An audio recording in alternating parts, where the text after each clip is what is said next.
जय सियाराम मेरे प्रिय दर्शकों। आज हम चर्चा करते हैं तुलसीकृत रामचरितमानस की बालकांड की चौपाइयों पर, जिनका भाव अर्थ समझेंगे, गहराई से गुण अर्थ समझेंगे और गहराई से इसका अर्थ जानेंगे। हम और तुम ज्ञान को प्राप्त करेंगे, तो बने रहिए मेरे साथ वीडियो। जंगम जग तीरथ राजू मंगल में संत समाजू। तो संसार के लिए संत किस तरह से होते हैं।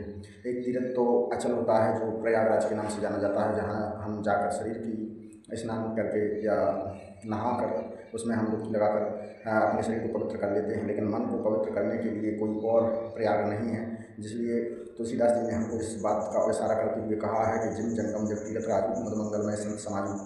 तो इस चौपाई के माध्यम से हमको यह प्रेरणा दी गई है कि हमारे मन और बुद्धि को शुद्ध करने के लिए संत समाज ही तीर्थ है, जो चलते फिरते आज सचल तीर्थ प्रयागराज हैं। और संत समाज ही हमारे जन कल्याण के लिए हमारी दरवाजे हमारे गांव आ सकते हैं, जा सकते हैं। और संत संगत से ही हमारे मन बुद्धि को पाप धोया जा सकता है। और जो वास्तविक गंगा है प्रयागराज में, तो वहाँ पर सिर्फ शरीर के पापों को धोया जा सकता है, लेकिन मन बुद्धि के पापों को संत समाज के संगम में ही जाकर के हमारे को धोया जा सकता है। और उनके माध्यम से ही हम अपनी बुराइयों को और जो पतित विचार विकार और हमारी गलत धारणाएं हैं, तो वो संत संगम से ही हमारे से दूर हो सकती हैं। और इसके अलावा हमको संतों की संगत से ही सब कुछ प्राप्त हो सकता है। जो असाधारण से असाधारण चीज़, दुख कष्ट प्रेम और तकलीफ़ें, जो संत के संगम से ही हमारे प्रति संगम है, जो बुराइयों को विकारों को और अनिष्टता को मिटा देते हैं और हमारे अंदर पवित्रता सुगंधता और शांति को फैला देते हैं।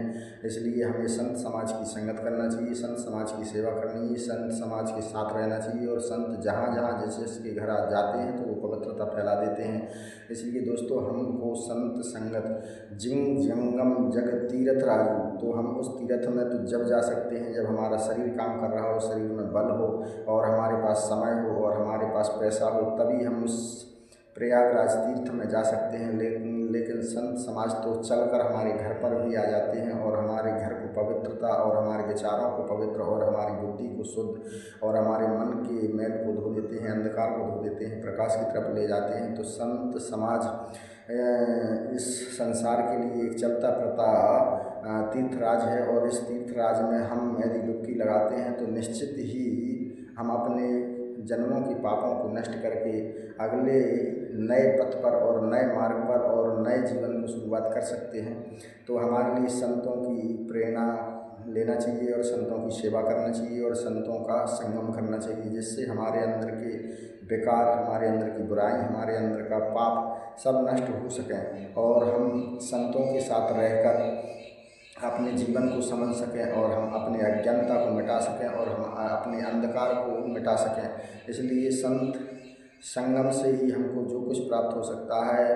तो गुरु संगत और सत्संग दोनों बराबर हैं। संत जन कल्याण के लिए ही, संत समाज जन कल्याण के लिए ही कार्य करते हैं। तो ये चलते फिरते प्रयागराज हैं और जो अचल प्रयागराज हैं वो इलाहाबाद तीर्थ में प्रयागराज है, जहाँ गंगा जी बसती हैं। तो गंगा जी में सिर्फ शरीर को धोया जा सकता है और पापों को मिटाया जा सकता है। लेकिन संत समाज के संगम में हम डुबकी लगाते हैं तो हम अपने बुद्धि को, मन को और विचारों को सुधार कर अपनी ज़िंदगी को, अपने जीवन दिनचर्या को और अपने आने वाले पथ और आने वाले भविष्य के लिए दृढ़ और सुदृढ़ बना सकते हैं।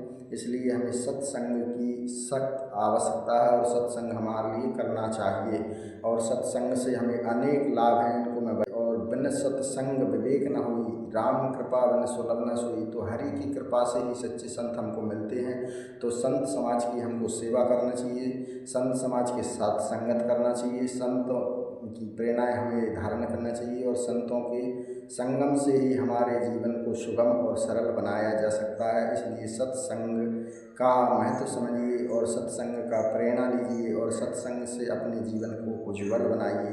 दोस्तों, सत्संग मैं अपनी तरफ से नहीं कहता, ये सत्संग रामायण की चौपाइयों में लिखा हुआ है। जिम जंगम जग तीरथ राजू, जो जग मुद मंगल मैं संत समाजू।